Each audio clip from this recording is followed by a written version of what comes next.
Bahtera Kapal Raksasa oleh Novia Dewi Andiani dengan judul Durhaka Membawa Bencana dalam Perspektif Azab Allah Subhanahu wa Ta'ala. Sirih berlipat pembuka bicara, kapur disapu atas daunnya. Mari sahabat dengarlah cerita kisah Nabi Nuh dengan bahteranya. Indah sungguh kejadian bumi, ciptaan Allah yang bijaksana.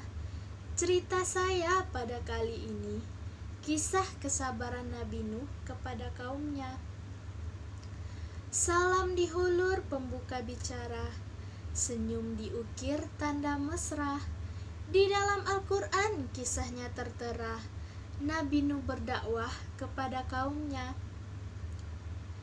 Dalam sinopsis, dikisahkan di sebuah negeri di Turki, hiduplah seorang nabi yang memiliki kesabaran, ketabahan, dan keteguhan hati yang luar biasa. Suatu hari, Allah perintahkan ia dan para pengikutnya untuk membuat sebuah bahtera kapal besar dan memasukkan orang-orang beriman dan binatang-binatang ke dalamnya untuk selamat dari azab Allah Subhanahu wa Ta'ala yang akan turun. Hadirin yang berbahagia, siapakah nabi tersebut? Bagaimanakah kisahnya? Untuk mengetahui cerita selengkapnya, mari dengarkan bersama.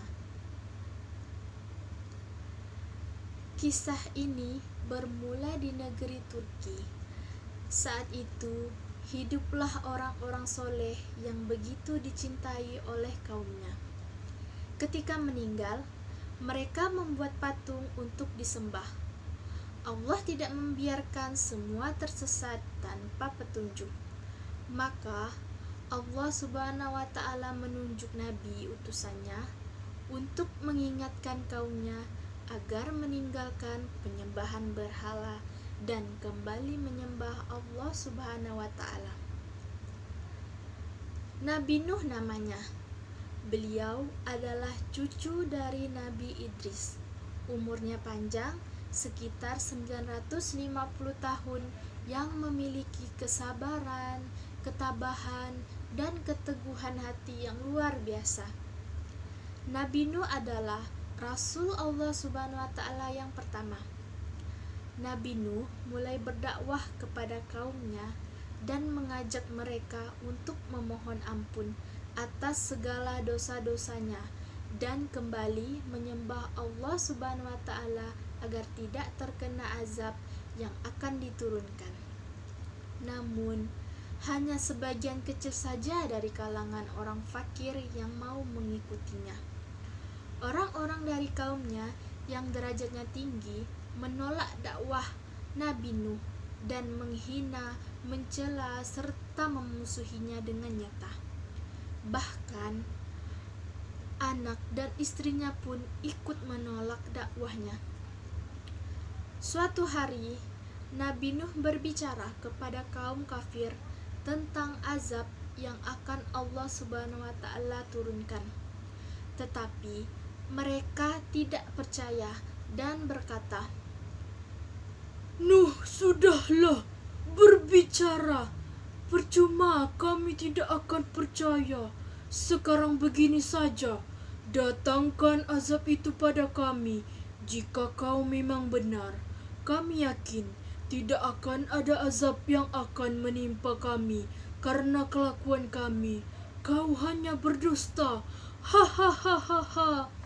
Nabi Nuh pun mengadu kepada Allah tentang pembangkangan kaumnya.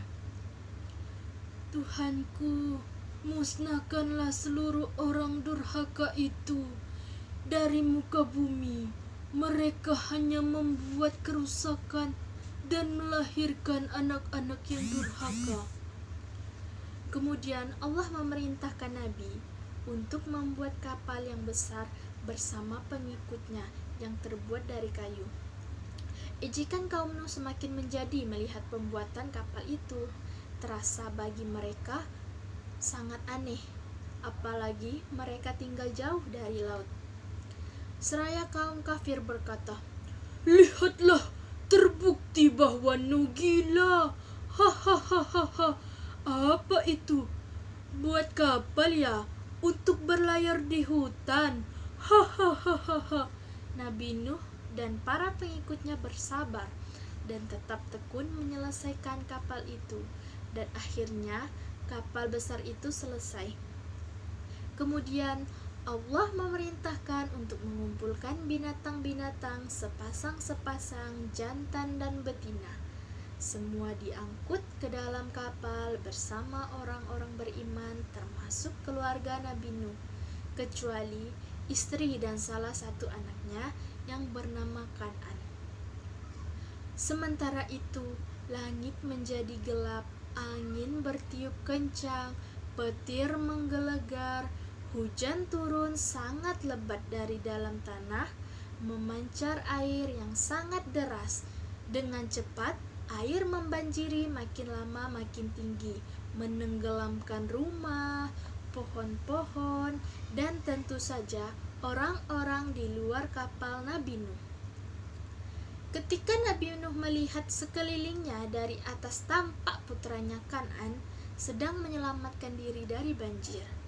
Karena kasih sayang kepada anaknya, Nabi Nuh meminta anaknya Kan'an untuk masuk ke dalam kapal. "Anakku sayang, masuklah ke dalam kapal ini. Tidak ada yang bisa selamat dari azab ini kecuali yang berada di dalam kapal." Kan'an pun menjawab, "Tidak ayah, aku akan memanjat bukit yang tinggi. Pasti aku akan selamat." Tiba-tiba datanglah gelombang dan Kan'an tidak terlihat lagi. Dia yang termasuk dibinasakan. Nabi Nuh sangat sedih, namun beliau menerima keputusan Allah. Setelah beberapa hari, Allah memerintahkan bumi untuk menelan banjir itu. Hujan pun berhenti, air pun surut masuk ke dalam tanah, kapal pun berlabuh ke daratan lagi. Orang-orang beriman pun keluar dari kapal dengan tetap bertasbih syukur yang tiada terkira. Mereka memulai hidup baru tanpa gangguan orang-orang kafir yang sudah tenggelam dibinasakan Allah Subhanahu wa Ta'ala karena kesesatan mereka. Kisah ini menjadi pembelajaran bagi kita bahwa durhaka kepada Allah dan tidak patuh kepada Rasul utusannya membuat manusia ditimpa azab di dunia maupun di akhirat. Pisau menggores menjadi luka, rasanya sakit amatlah pedih. Cukup sekian dari saya hanturkan terima kasih. Wabillahi taufik wal hidayah. Wassalamualaikum warahmatullahi wabarakatuh.